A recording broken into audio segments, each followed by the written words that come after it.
We're doing a Sempervivum planting tutorial. So this is a Sempervivum. So Sempervivums are very tolerant of dry conditions. So no moisture in the soil at all is preferable for a Sempervivum. They do absorb quite a lot of moisture if they've been over watered. So we like to keep the mix quite dry and inorganic. So inorganic is the small gravel that's incorporated into the soil. So I'm doing a set of 3 Sempervivums in a pot. Basically they do require quite dry conditions, so I like to plant them separate to other succulents to make sure that the conditions are only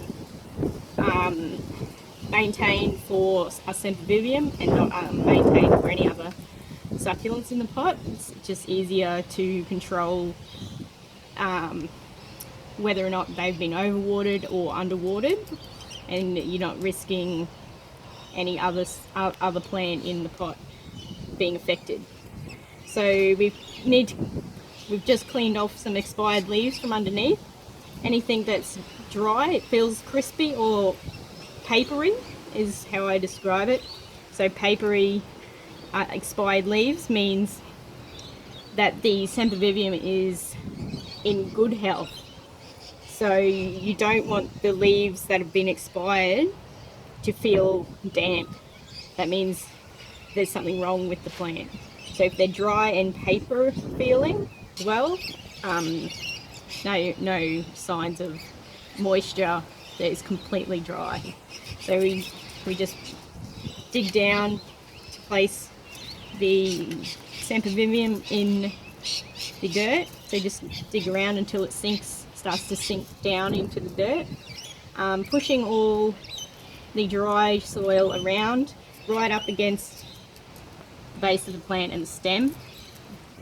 We want a solid mix of inorganic close to the base of the plant rather than the soil.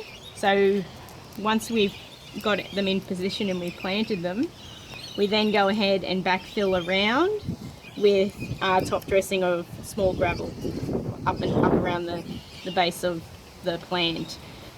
And you don't water them in, you just sit them in there. That's as far as what you need to do after you've planted. So watering a Semp is watering a succulent like as if it was a cactus, so very minimal, and not directly on the Semp. The water needs to go around the base of the Semp, not into the top of the Semp, because they absorb and hold water for a long period of time in amongst the tight rosette of the plant. And that's basically it. So a lot of common suggestions out there for Semps planting them is to treat them like a succulent. In actual fact, if you treat them like a cactus, you have better success with Semp, rather than if you treated it like a Echeveria or a Crassula or a Pachypetalum type of succulent. They need to have extreme dry conditions, and you'll notice if you do overwater, the leaves become damp and soggy very quickly, and you only have about a 2-day recovery time for them. So if you keep it dry, you are more likely to succeed in planting and maintaining a Semp in your arrangements. That's basically it. So no over fussing or over maintenance required for a Semp. The less you do to it, the better. That's all the tips for now. Until next time, enjoy your succulents.